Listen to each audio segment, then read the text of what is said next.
people that work with steel and welding processes invented a way to make welds flexible enough for BC working. Up until this point, the danger was of a welded ship is you get out to sea. Is anybody taking a cruise? All right, you're out there, and what are you doing? You're walling around back and forth, and you're hoping not to lose all the shrimp you just ate, right? And so, but if you get far enough back on a ship, you can see a ship twist. And it will. They flex back and forth. And you do that, and the welds are brittle, the ships break apart.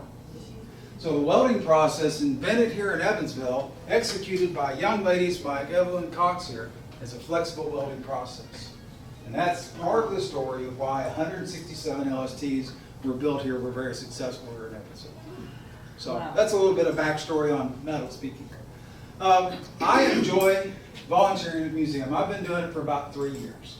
I've also volunteered on the LST. Kind of had to do that. Kind of Navy guy, got to do that. But I enjoy it. Now, I'm envious of people like Doc and Nancy here because they get to go there every day. I have to go to work every day still, so because this young lady over here makes me. So everybody go, boo. This is my wife, Julie. And she wanted to come along today. She actually works in the social work process for St. Vincent Hospital. So she helps lots of people. She helps lots more people than I do. So at any rate, I do enjoy, though, getting to come to the museum once or twice a month as time allows and giving tours. I especially like coming and doing speaking things like this because, just answering questions. But in the museum, when we get people that come in our door, a relationship starts. And you got to find out things. What's the first question you want to know? Where are you from? All right. Partly because that changes your story a little bit, because if they're from Evansville, you can say things that they'll recognize, right? If you say, well, you know where Wright's School is, to somebody that's from the country of Columbia, they go, what? I don't know. All right? But from an Evansville native or somebody from a territory, you can talk to them about that. But we get people from literally all over the world. I have given tours to people that are from Japan. Last week I gave ones to the ones from Argentina. I've had people here from France. It's amazing how people come to this little place, this little corner of the world, just to check things out. And then all across the United States, we get people now that are coming and taking tours. If you get the privilege of coming through the museum, I'm going to give you kind of a tour through my mind of the museum. When you come in the door and after you pay your toll and take a left, the first place you're going to see is what we call the home front gallery. And that is a tribute to some of the manufacturers you've heard here this morning. You've heard about Republic Aviation, I've heard Hoosier Cardinal brought up, Boots Manufacturing, the shipyard, various places like that, and we have exhibits to many of those. And we have artifacts from them and publications and pictures, all these different types of things. We have a really neat exhibit to the LST. Even though there's an LST here in town, I highly recommend you go there. We do a fairly credible job of talking about the LST. And my favorite story of the LST is this. We have this nice picture on the wall, and it shows the shipyard as it lays out on the riverbank. And in the background, you can see Wright's School. Everybody knows where Wright's School is in this room. Yay. Yes, so we've got Wright's High School up on there. And my story is this. So if you were going to Wright's High School in November of 1941, and you looked towards downtown Evansville, what did you see? You saw trees and grass and riverbank. That's what was there. Less than a month later, December 7th, 1941 happens. Everybody knows that day. It's Pearl Harbor Day. All right.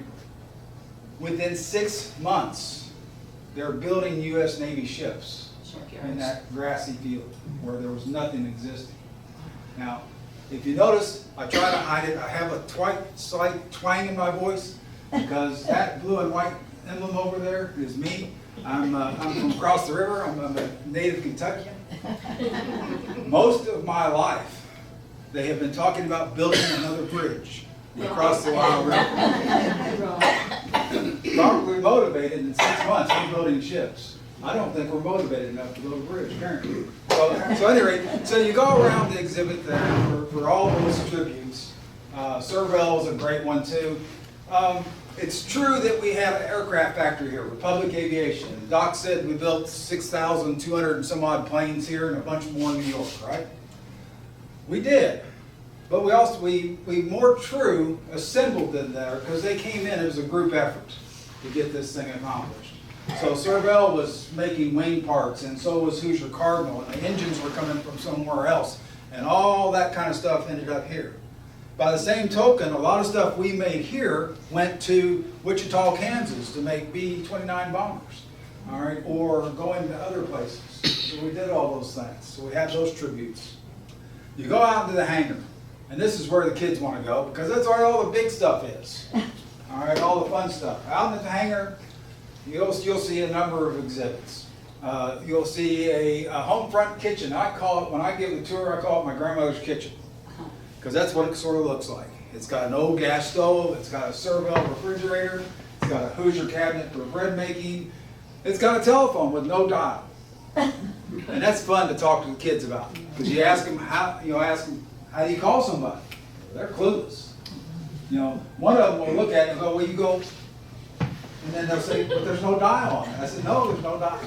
It's the generation where you had to pick it up, crank the generator set on the wall. It sent a signal to somewhere in town where probably a lady sat and asked you, what do you want, Frank? And I said, I want to talk to the hardware store. Just a second. And you get to teach the kids this, and they're just completely mystified that these kinds of things exist. On the outside of this, you can talk about another favorite topic of mine, which is the recycling and repurposing of materials and rationing. And we think about rationing or environmental things today, we think it's having a little blue box, putting your aluminum can in. All right, they recycled literally everything back then. And you start talking about those and you tell them that story. I also tell them I don't believe we would do a very good job with rationing today. A couple years ago we had this thing called what? COVID? Yeah. We couldn't all sit in this room together. We all have masks on. Couldn't hear each other. All right. During COVID, we lost our minds over rolls of toilet paper at Walmart. Can you imagine somebody saying, nope, if you don't have a stamp for that, you can't have one. It's true. Oh, goodness gracious. It's a different world, and it's a different mindset, and it's a different generation, and we're trying to teach that to a new generation coming along. We can get them to at least appreciate that sacrifice. Yeah. As we go around the room, another one of my favorite exhibits, before we get to the P-47, there's this big chunk of metal sitting on a yellow engine stand. And what it is, it's a Pratt & Whitney 2,000 horsepower engine. And you say, well, that's interesting. But it is interesting, especially when you're talking to 12, 13, 14, 16-year-old kids. Because what do they have in their possession? What have they had in their possession all their lives? Phones, Yeah. Computers, the ability to Google everything. In engineering in schools, when I was in high school, we still drew things on a piece of paper, using a T-square and angles and all these kinds of things. Gosh. All right. Now that's all done on computer. And they design it, and it does all the math for you. You don't have to use a slide rule. You don't have to use a calculator. You don't have to use pencil and paper. To a certain degree, you don't have to think. All right? And so it does a lot of the work for you. And so to show them each individual part, to get them to appreciate in that engine, it's thousands of parts that had to be designed by a human mind and human hand, all working together. All right, gives them a better appreciation for how things work. And then I can turn around and say, and this goes in that, which is the P-47, kind of the star of the show in the room. It's a beautiful plane, beautiful aircraft. The pilots called it the Jug, and I understand they called it that because if you put it on its nose, it sort of looks like a big jug. It's a very large plane. It was the largest single-engine fighter aircraft of the Allies in World War II. Pilots loved them not because they were super fast, but they were super strong and super safe. All this territory here, all right, right in behind here, this is all armor plate. Makes plane weigh a lot more, but if you're the pilot, you appreciate it. Yeah. All right. This engine up here, this 2,000 horsepower engine, is air cooled. And if you know what that is, if you've ever seen a motorcycle in a parking lot there at Walmart, you see the fins on it, that's air cooled. That's what that engine does. And so it can take damage. If you blow the radiator in your car, you're going to be stopped on the side of the road, right? Because you've lost all your coolant. That's a P-51. P-47 can keep flying with damage. That's an important point. We have other things in that room that are neat. We have a Sherman tank. So, the Sherman tank, Doc, how much does it weigh? 67,000 pounds. Oh my gosh. That's a lot of weight. Wow. 67,000 pounds. Remember that thing we called LST earlier? Landing ship tank? By the way, the Navy term for that is long, slow target. Long, slow target. Yeah. Yeah, or last ship there. It did 14 knots. It did 14 knots was its top speed, and that's not very much. I can guarantee you, if you were to get out here, you would make it to the Lloyd over here going 14 miles an hour. You'd be well over that. You'd probably hit it going out here in the parking lot. But at any rate, that LST, its design was to have 20 of those. How much? 67,000 pounds. 67,000 pounds times 20. Wow. That's what that ship carried. Oh my God. 2 rows of those in the hull of that ship. And what it was able to do was actually run into the shoreline, in this case, D-Day, France, Normandy. It would run onto the shoreline, the doors in the front would open up, and a big tongue, looking like a ramp, would extend out. All right, and they could drive out onto the beach with their tanks, trucks, jeeps, and all these different types of things. Wow. All right, so these ships carried those, and they carried, of course, all the manpower and everything that goes with it. There's a guy named Winston Churchill. Know who he is? Yeah. He calls the LST the ship that won the war. They don't get the glory, they don't get the glamour. When you think of warships, you think of battleships, you think of aircraft carriers and all the destructive power that they have, but the war would not have been won in the manner that it was without the LST. The Navy thought so much about LSTs that they built a total of 1,047 of them. It's the largest ship category ever built. All right. Wow. And the last one in wartime configuration that actually served at D-Day, we have the privilege of having here in town. Oh my God. So you ought to take a look at it sometime along the way. Where is it? It's right down on the riverfront, right in front of the casino. So how did She's they not- get those big ships From here to to there. their destination, like to the troops? or Great whatever? question, because that's a great big ship. You got a little bitty river. Right. All right, and so one of the great advantages of the LST in its design was it took a very shallow draft. Oh. All right, draft, if you don't know, is the amount of the waterline ship that's below the waterline. All right, so if you're in a big heavy ship like the USS Nimitz, it may have 20 feet below the waterline. And that helps it for its stability, all right, and things like that as an aircraft carrier, plus all the equipment that it carries. The LST was made kind of like a fishing boat we use out on our lakes. We called them John boats when I was a kid growing up, all right, because you could get in go through moss in a pond real easy and all this kind of stuff. So an LST is very much like that. It has a very shallow draft. And so the forward part of the ship might be 3.5, 4 feet in the water. Aft, back end, even with the engines and all the weight and the fuel, it's maybe 6, 7 feet, fully loaded. And so that is shallow enough that they can build them in inland waterways like on the Ohio River. They also build them up on the Illinois River and up the upper Mississippi. And so all these connect. So you flow downhill, the Ohio River goes to the Mississippi, Mississippi goes to the Gulf. I'm not going to say anything there. It goes to the Gulf, And then from the Gulf, you can either go around to the Pacific Theater, but to start with, they were all going to Europe for D-Day. So does that answer your question? Yeah. Great question, though. Yeah.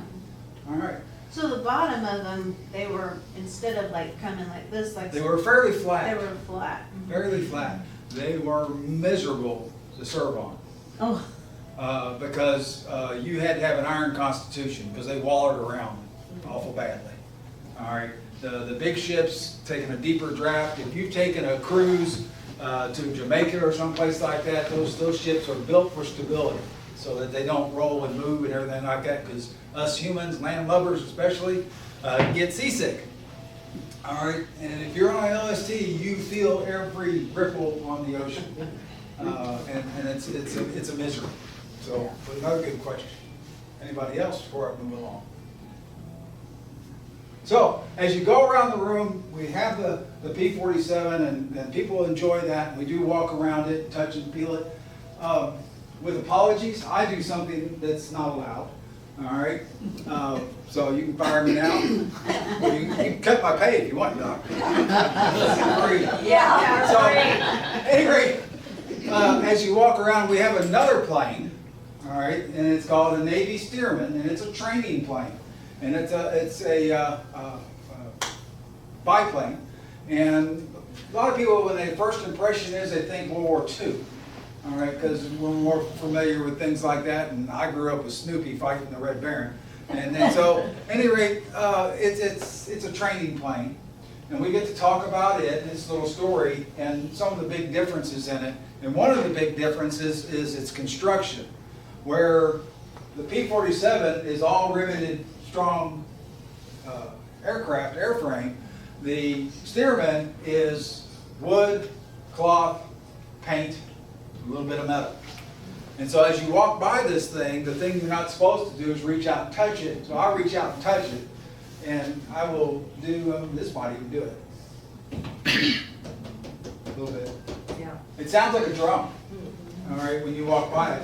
And the impression on people is tremendous because they're like, you gotta be kidding me. Our guys got up and trained in this thing? I said, yeah, this is how it was. Well, why? Well, it's a whole lot cheaper. If you crashed it, you know, the government's out a few $1,000s, not hundreds of thousands of dollars. So we have a Stearman there. We have several motorized vehicles. We have a Ford Jeep, and we talk about Ford and Jeep and all that kind of stuff. And we have exhibits all through there with their guns and bomb pieces. We have probably another very significant portion of our story. Now, you talked about the Resnicks and the Holocaust exhibit. That is a visit by itself, I will tell you. If you come to the museum expecting to see everything that we have in an afternoon, God bless you. All right? You're what I call a tourist. You just have gone through and you've gotten a taste of the action, if you will. But we also have people that we call deep divers. And I am one of those people. All right? And I want to spend some time in it. And to get the full story and the full impact of our Holocaust exhibit, you really need to spend the day with it to get the full impact of it and its understanding. And I also do encourage you, there's a lot of men and women out there who wear red. Take advantage of that fact. I get taking a tour on your own and not being bothered, but there's men and women out there who have invested a serious amount of time in learning things about all this to help you understand, all right, and help you appreciate it. So you have that. The next part of our story, all right, also talks about the human cost of war, the tragic loss of life, the sacrifices made of Korea.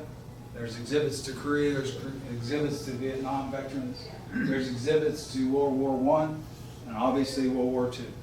And in there you can get stories, you can read letters from loved ones, you can see certificates of awards and medals earned, many posthumously, excuse me. As you continue around that, we have a fun thing that a lot of the kids like. We do have flight simulators. that you can go in and learn how to fly or crash a plane. You can do those things.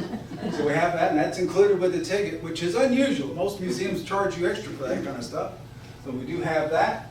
And then as you go on out towards what I call the exit side of things, we have a room that's devoted to two topics. One is the Red Cross Canteen, and that's the story of the Red Cross and the feeding of hundreds of thousands of servicemen as they traveled through this town, and how this community fed them. It was the Red Cross that served them. The community fed them. They brought the food, and they donated the rolls, the cakes, the soups, the stews. Wow. Yes. And then the other group is the USO, which stands for United Services Organization. And they did the entertaining portion of this. When my mom was a little older, she would go to the USO in Morganfield, Kentucky, where I'm from. We have Camp Breckenridge, if you know anything about that. And she has since passed, but I even have some of her dance cards that she had with a little pencil, you know, where men would sign up to have a dance with my mom. You know, and so that's kind of an awesome thing. And my personal side of the USO, I tell this story, and I'll have to be careful here because my wife's in the room. But so at any rate, when I was serving on the USS Samuel Gompers, it's a repair ship, and nowadays it is a reef off the coast of South Carolina. They sank it for that purpose. But at that time, I served on it, and I was in the middle of the Indian Ocean at a little place called Diego Garcia, which most of you have never heard of or never will. It's one of those hard places to get to. But at any rate, one day, the USO tour showed up on our ship. And there were two groups to that tour. We had good food, that was part of it, but they had some rock and roll band that played music. I have no idea what they played. Because the other half of that group was the Dallas Cowboy cheerleaders. I was 19. How much more of this do you need to describe? So anyway, I have some really nice pictures that I don't have displayed at home. So, so that was a neat thing that the USO did. And the USO here in Evansville, regrettably, Evansville did a tidying up project some years ago, and they tore down a lot of historic buildings downtown. And what they tore down 2 USOs. And why do I say 2 USOs? Because that's another story that a lot of times we tell as we go around. When we talk about the war in the factories, and also in the USOs, why do we have 2 USOs? Segregation. Yes. So we had the regular USO, which was actually the old C&O Railroad depot. All right, and the only remaining portion of that you can still see is we've got this thing called the Four Freedoms Monument down on the river. The columns from the USO building or train station, that's what those are. And then the other one was the Lincoln USO. It was a black USO, and it's also been torn down, lost to history. So you've now had a whirlwind tour of the museum, traveling through my mind. But we'd love to have you there because it's truly a great experience. So what kind of questions do you have? And I know we have some other things to present. So.